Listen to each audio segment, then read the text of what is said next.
Salut tout le monde, on se retrouve dans cette vidéo encore Inktober. Vous allez en bouffer l'Inktober tout le mois, je suis désolée mais je trouve ça cool.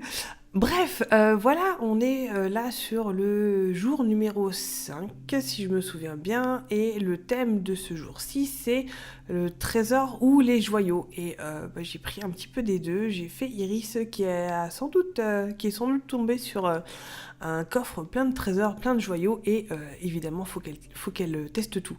Donc, dans ce dessin-ci, il va y avoir pas mal de dorés. J'avais prévu donc ma palette Coliro donc Fine Tech, que c'est une palette que j'adore utiliser, et voilà, j'avais vraiment hâte d'utiliser pour celle-ci. Donc, Iris a une couronne, des bagues, des bracelets, des colliers, tout ça. Donc, voilà, on va faire tout ça en doré et un petit peu argenté.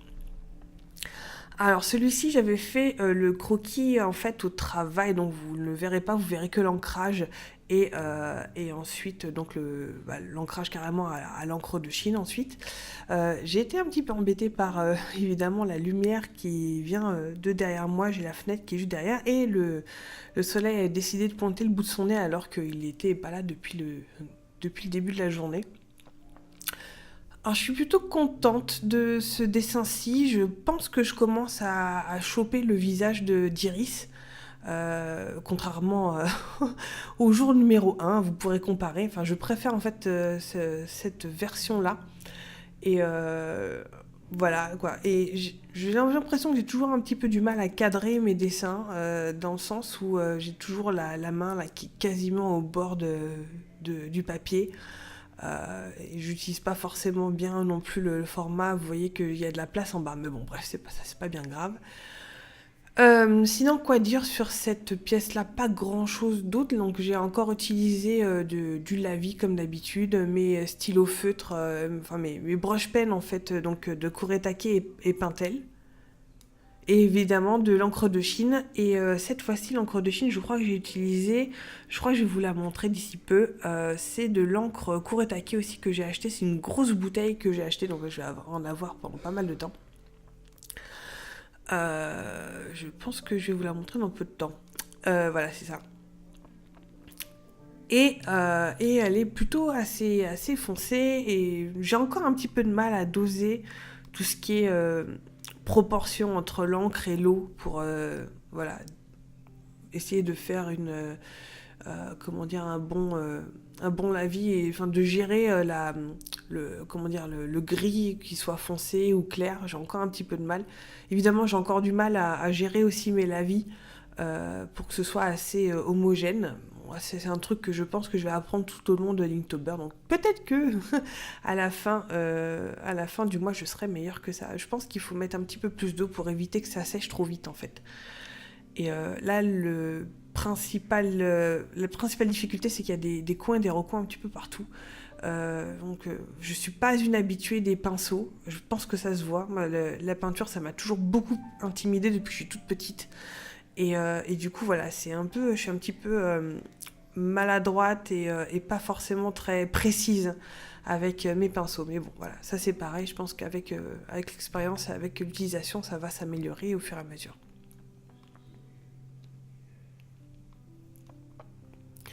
Là, ce qui était plutôt cool avec ce dessin-là, c'est que en fait, le croquis, j'avais fait plusieurs propositions. Je voulais proposer à voter pour votre position préférée sur Instagram. Mais ça, c'est une nouvelle application sur Insta Story qui est sortie pour faire des sondages auxquels vous pouvez justement voter. Donc ça, c'était plutôt cool.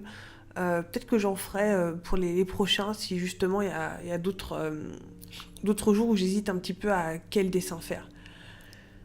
Alors là, par exemple, vous voyez, j'avais un petit problème de contraste en fait entre le fond et les cheveux d'Iris, à savoir alors, qu'est-ce qu'il fallait que je fasse plus foncé. Est-ce que c'était les cheveux plus foncés que le fond, ou l'inverse, le fond plus foncé que les cheveux? J'ai pas vraiment su trancher. Mais bon, je pense que ça marche pas trop mal.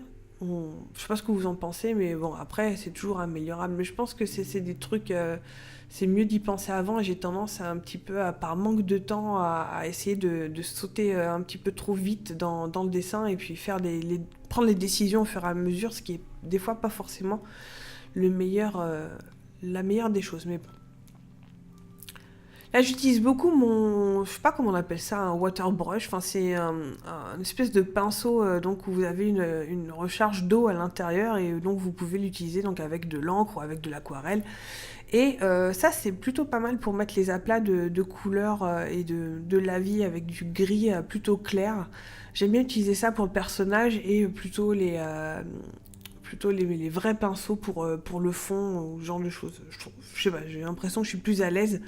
J'aurais, je sais pas, peut-être moins de chances de me louper si je fais ça dans ce sens-là.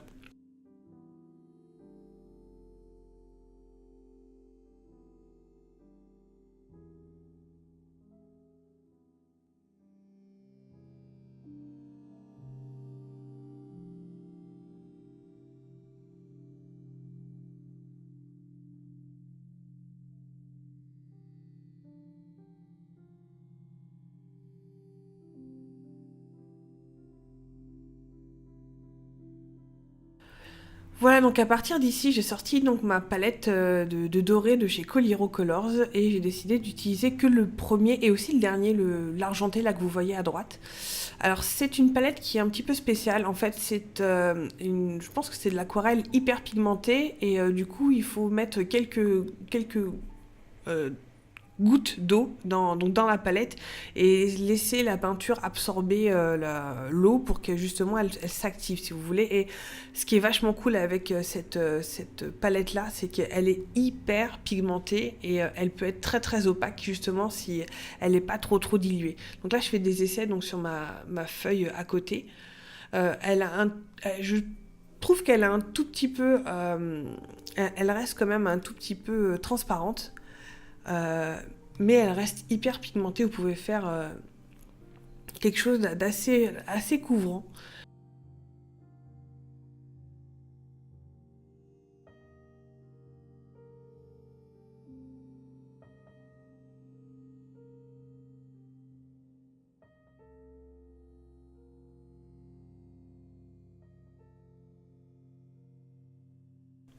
Et c'est la première fois que j'utilisais l'argenté, l'espèce de... Ouais, c'est hyper opalescent, c'est assez étrange comme